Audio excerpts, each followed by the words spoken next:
Hi guys, it's Debbie, and today I would like to speak about Fantastic Beasts: The Crimes of Grindelwald, which potentially makes this the hardest video to film this year, cinema-wise, because it will be a constant struggle with spoilers. It will be a bit like reviewing The Last Jedi last Christmas, but I will try my best to not give away any spoilers, so if you haven't seen the film, you should be good. So Fantastic Beasts: The Crimes of Grindelwald takes place within the Fantastic Beasts saga, a series of films which take place within the world of Harry Potter, but without being strictly related to it. You could potentially watch these films without having ever read the books or seen the Harry Potter films, but it would be much harder as many elements are hinted at, and this becomes even harder with this specific installment. So in the first Fantastic Beasts film, we were introduced to a new set of characters: Queenie, Tina Porpenstein,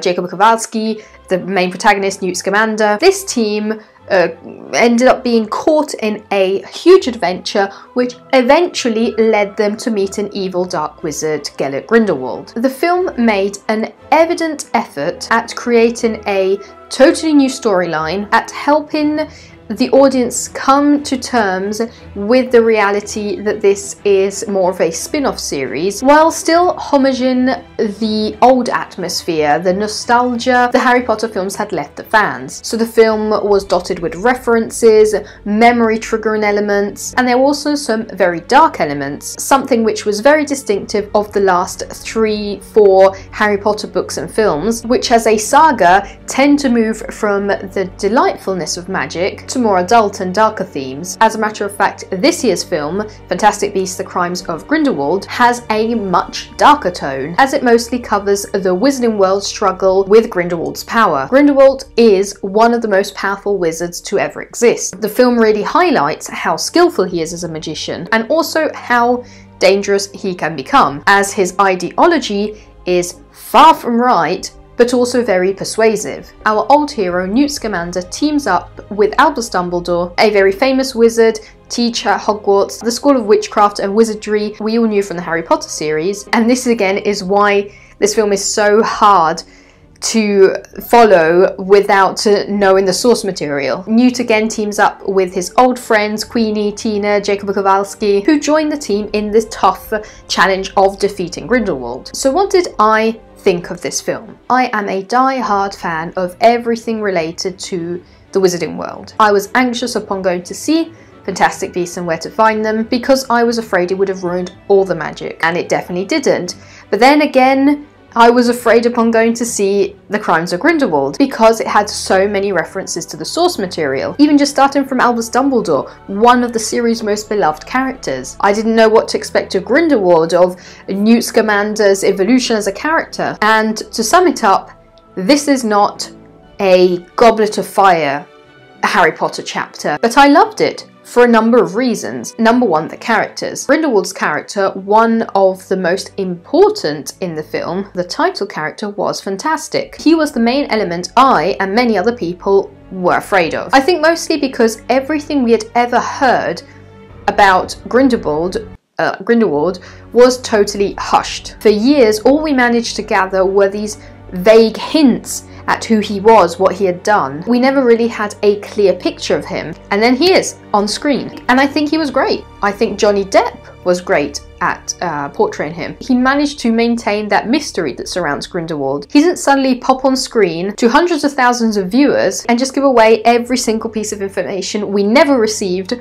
over the course of 7 books, 9 films, just everything we wanted to know about him. I also think that Grindelwald's character was very in tune with the elements the last 3-4 Harry Potter books and films had developed so well, and which is how the themes covered in the magical world, the events that happen, the characters that we meet, the personalities that we meet, suddenly become relatable to us. In the first Harry Potter installment, we were all caught up in the fascination of magic, wands, owls, and moving chocolate frogs. But moving on, the characters were growing and they were dealing with loss, love, death. And if we were to cut out the magical component of Grindelwald's character, he would be somebody I could imagine in a nightmarish reality. The way he expresses himself, the way he is convinced of his ideas, it's something we have seen happen in history, and this is what made it so frightening.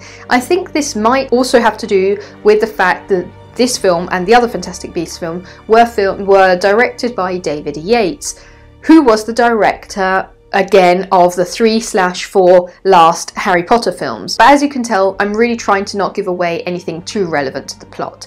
The second element I really enjoyed were the effects, which I found absolutely incredible. Already the general cinematography was curated by Philippe Rousselot, who you might not know by name, who was a cinematographer on visually stunning, aesthetically stunning works such as Big Fish, Sherlock Holmes, Charlie and the Chocolate Factory. But then you add on a series of effects which were so well executed. A very big element in the Fantastic Beasts saga and the two previous films were fear, dark magic, and the way it can be overwhelming. And in The Crimes of Grindelwald, this is portrayed in a very majestic way.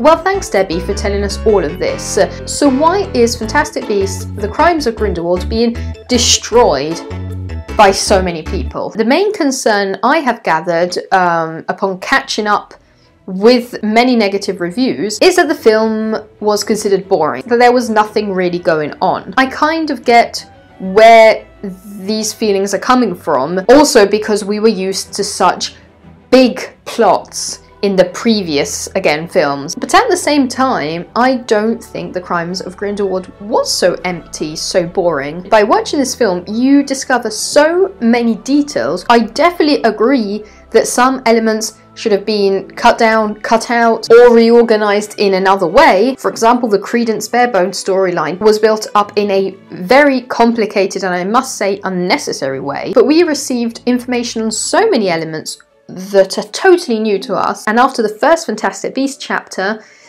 I wasn't so sure about the idea of 5 films in the saga, but now I am really looking forward to them. Let me know what you thought about Fantastic Beasts: The Crimes of Grindelwald with a comment down below. I hope you enjoyed this video.